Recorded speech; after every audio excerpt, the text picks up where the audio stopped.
hello लोगोफोर बड' जब इनफो इउटुब चेनेलाव बरायबाय डाइरेक्टर अफ टेक्निकेल इडुकेसननिफ्राय अफिसियेल नटिफिकेसन सफैदों मेट्रिक पास जानानै थानायफोरनि एबा 10 पास जानायफोरनि मोजां खबर नोंथांमोना एप्लाइखौ खालामनो हागोन आरो बे जाहैबाय लोगोफोर पलिटेक्निक एडमिशन टेस्ट नोंथांमोना डिप्ल'मा खालामनो हागोन बा नोंथांमोना कर्स लानो हागोन आरो 2021 बेट्सआव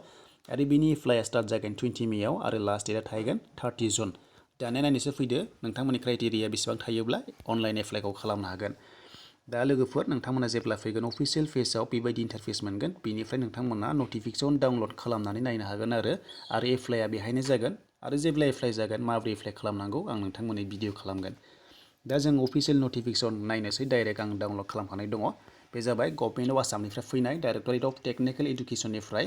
आरो मोनसे खोथा लोगोफोर बिनि वेबसाइटआ नैबे जागोन नोंथांमोना बेहाय भिजिट खालामबाय थानांगोन बेनो जाहैबाय www.dte.assam.gov.in आरो ग्रेड 4नि एडमिट कार्डआ माब्ला फैगोन नोंथांमोना बेवहायनो भिजिट खालामब्ला मोनगोन दा बेहाय नायदो नैबे बेट्सआ सेसना 2021-22नि नोंथांमोना जायफोर पलिटेक्निकआव कर्स लानो गोसो दङ खालामनो हासिगोन दा लोगोफोर जों नायनोसो फैदो दानिया माबोरै खालामनांगौ दा एग्जाम सेन्टार होनोबा एबा एग्जामा जागोन होनना बुङो टेस्टआ बेनो जाहैबाय मंगलदै तेजपुर लोगोफोर बे जाबाय गभर्नमेन्ट पलिटेक्निक सेन्टार बा इनस्टिट्यूशन्स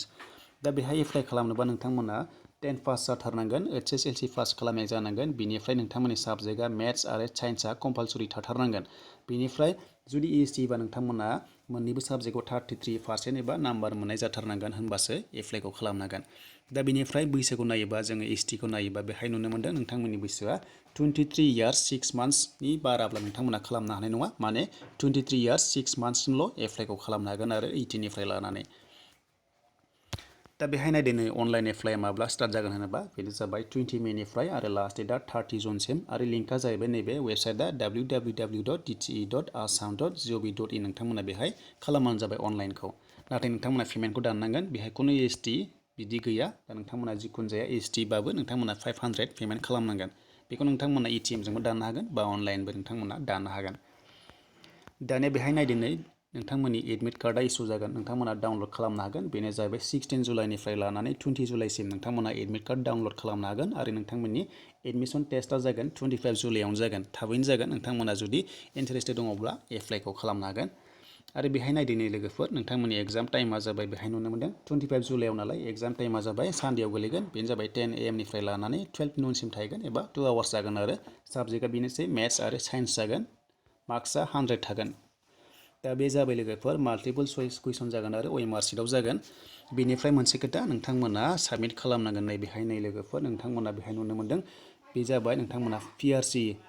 PRC माने होनांगोन आरो उनाव जुदि पास जायोब्ला जुदि PRC गैयाबा नोंथांमोना भटार कार्ड बा डमिसाइल होबाबो जागोन आरो मोनसे खोथा लोगोफोर नोंथांमोना जुदि PRC एप्लाइ खालामनोबा खालामनो हागोन DC कर्डआवबो नोंथांमोना खालामनो हागोन आरो नोंथांमोननि गोसोसै जुदि नोंथांमोना खालामनो गोसो दङबा इडुकेसन PRC मोनो नोंथांमोना खालामनो हागोन दा बेनोसै लोगोफोर नोंथांमोना नायदो बेनो अफिसियेल नटिफिकेसन आरो डाउनलडबो खालामना लानो हागोन आङो डिसक्रिपसनाव होबाय नोंथांमोना नायबानो जाबाय